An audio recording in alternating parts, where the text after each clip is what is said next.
Ambil fee tapi lempar tanggung jawab. Begini ya, saya mau bilang dua hal. Kasus ini sedang berjalan, Mbak Rosi. Kebenaran materialnya pun, ya, yang mana yang benarnya nanti, ya, itu baru kita tahu di muka persidangan, gitu loh. Bung Patra, tersangka Ferdy Sambo sendiri sudah mengakui tidak ada pelecehan seksual di Duren 3. Itu yang ingin saya persoalkan dari Anda, yang sejak awal bersemangat, ternyata, dan kemudian Anda bilang saya juga dibohongi, kena prank, dan ternyata memang tidak ada pelecehan seksual di Duren 3. Itu yang sebenarnya saya mau tekankan. Ya, kalau itu benar, saya nggak bantah itu, ya. Dan sekarang Anda ingin mengatakan dibohongi juga? Bukan. Nggak, tadi kan Anda bilang kena prank. Pertanyaan kan ada dua. Satu lokasinya, satu peristiwa kekerasan seksual itu, kan itu. Oke. Ya. Anda mau mengatakan bahwa secara lokasi dimanipulasi bukan berarti pelecehan seksualnya tidak terjadi. Iya, itu yang saya mau bilang. Istri Ferdy Sambo yang muncul pertama kali di Makobrimob dipertanyakan, apa betul ia adalah orang yang sama seperti yang ada di foto-foto selama ini? Itu benar Bu Putri? Memang di tim kita itu ada beberapa, termasuk ada tim kuasa yang perempuan, begitu. Nah, kalau ditanya itu memang Ibu Putri, itu Bu Putri. Oke, terus apa hubungannya dengan Anda mengatakan ada tim kuasa hukum, ada perempuan juga? Ya, karena ada beberapa yang beredar, dibilangnya yang datang bukan Bu Putri. Gitu. Kuasa hukumnya mirip dengan? Dibilang ada yang datang itu kuasa hukumnya, begitu. Cuman Anda kan nggak ada di situ, saya tidak melihat Anda dalam visual itu. Memang kalau pada saat pendampingan memberi keterangan, ya itu saya belum pernah mendampingi karena tim lain, itu tugasnya tim lain. Ada di sana Pak Arman Hanis misalnya. Kenapa saya tanya ini Bung Patra, Anda kan nggak ada di sana. Bagaimana Anda bisa menjawab bahwa ya itu emang Bu Putri? Karena banyak yang kok beda sekali dengan foto-foto yang beredar selama ini. Udah beberapa kali lah bertemu sama Ibu, melihat gitu ya. Ini Ibu Putri ya? Ya, ini Bu Putri. Saya ingin bertanya begini, 9 Agustus hari Minggu, Ibu Putri pertama kali yang muncul, ia datang ke Makobrimob dan kemudian diberikan semacam konferensi pers singkat. Kalimat pertamanya adalah saya mempercayai dan tulus mencintai suami saya dan selebihnya dan seterusnya dan seterusnya.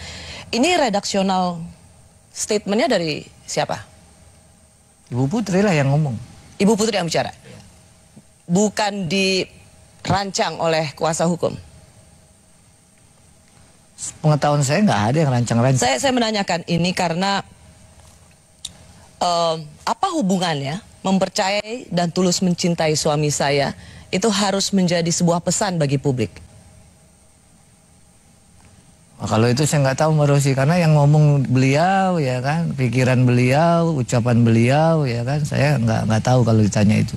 Oke, kalau itu murni dari pemikiran seorang Ibu Putri, Ibu Putri bisa berbicara di depan kamera, di depan wartawan, tapi tidak bisa berbicara di depan Komnas Perempuan, tidak bisa bicara di depan LPSK. Ya, konteks bicara ini kan pada saat ya suaminya itu ditahan di Makobrimob. Ya, jadi alangkah wajarnya bahwa beliau mau ngantarin pakaian dan bertemu, itu konteksnya. Kalau konteks diperiksa itu memberikan keterangan, itu beda lagi. Bukan, gitu. Bukan. Bu Putri bisa tidak memberikan keterangan di depan kamera, belasan kamera TV di sana, dengan puluhan mic dan handphone di sana, tapi Ibu Putri memilih untuk berbicara. Setelah suami ditahan pun dalam beberapa kali kesempatan di LPSK dan Komnas Perempuan juga tetap tidak bisa bicara. Bisa bicara depan umum, tapi tidak bisa bicara dalam lingkup private di LPSK dan Komnas Perempuan. Jadi begini, kalau untuk pemberian keterangan, sifatnya pro justisia maupun pemeriksaan pemberian keterangan, ya itu ada tim psikolog, ya tim psikolog. Dan juga itu berdasarkan ya kemampuan dan atau bisa atau tidaknya si ibu memberikan keterangan. Nah, itu konteksnya. Ya, justru itu. Di depan Makobrimob kan tidak ada kalau di pendampingan psikolog klinis, psikolog forensik dan lain sebagainya. Tapi bisa bicara. Ya. Di LPSK ada psikolog, di Komnas Perempuan juga mereka yang terbiasa memberikan pendampingan pada korban. Nggak bisa juga. sebenarnya setahu saya ya pada waktu beliau itu datang ke Makobrimob itu nggak ngasih tahu wartawan sebenarnya. Harusnya itu ya nggak ada. Oh itu justru Anda tidak menjawab pertanyaan saya. Ada tidak memberitahu wartawan, ada wartawan, tapi kan tetap bisa bicara. Anyway, kalau Anda tidak bisa jawab ini tidak apa-apa, tidak akan saya kejar lagi. LPSK selama ini mengatakan bahwa tidak dapat menggali informasi. Bu Putri hanya mengatakan malu Mbak, malu Mbak. Malu karena apa? Konteksnya yang dimintai keterangan LPSK ya? Ya.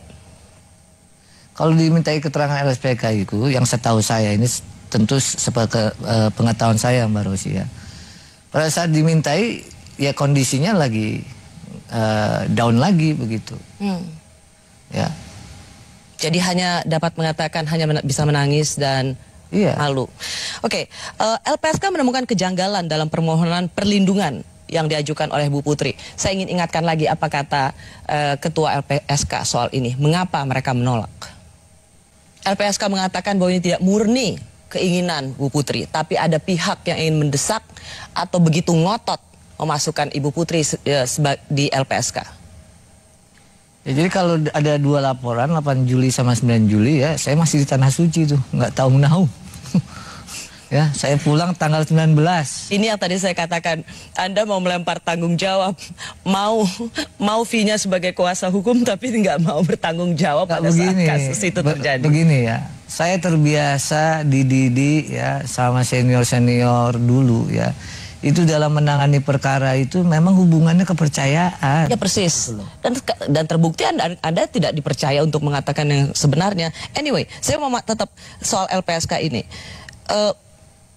Anda merasa emang ini dari Bu Putri atau memang ada ada kelompok yang ngotot banget supaya Bu Putri ini masuk dalam LPSK dan ternyata ditolak? Ya pertimbangannya kan adalah ketika kan LPSK itu kan ada syaratnya supaya orang bisa menjadi saksi atau korban yang dilindungi oleh lembaga negara ini. Betul. Ya. Masalahnya adalah berdasarkan pertimbangannya LPSK, Bu Putri tidak masuk kategori. Tidak lulus karena memang dianggap tidak kooperatif, tidak dapat digali keterangannya dan ada kecurigaan ini sengaja didorong masuk mendapat perlindungan saksi korban. Dan banyak kemudian menjawab pertanyaan publik, berarti memang nggak ada pelecehan seksual. Buktinya ditolak sama LPSK. Ya kalau soal pelecehan seksual tadi, yang seperti saya bilang ya, kalau untuk dugaannya sekarang malah beralih dia, bukan terjadi di Jakarta tapi di Magelang, kan begitu. Tapi dalam konteksnya LPSK, kenapa dia tidak dijadikan sebagai salah satu orang yang terlindungi, kan bahasanya terlindungi. Ya. Oke, Anda sudah beberapa kali mengatakan di Magelang. Apa? Bukti apa? Atau mau percaya seperti apa lagi bahwa Anda katakan bahwa ya ini di Magelang, pelecehan seksualnya di Magelang? Sebenarnya kalau itu ya saya bisa, ini karena berkasnya yang saya baca ya Mbak ya. Itu ada berkas yang saya baca bahwa kejadian itu yang pertama didukung dari ya percakapan telepon.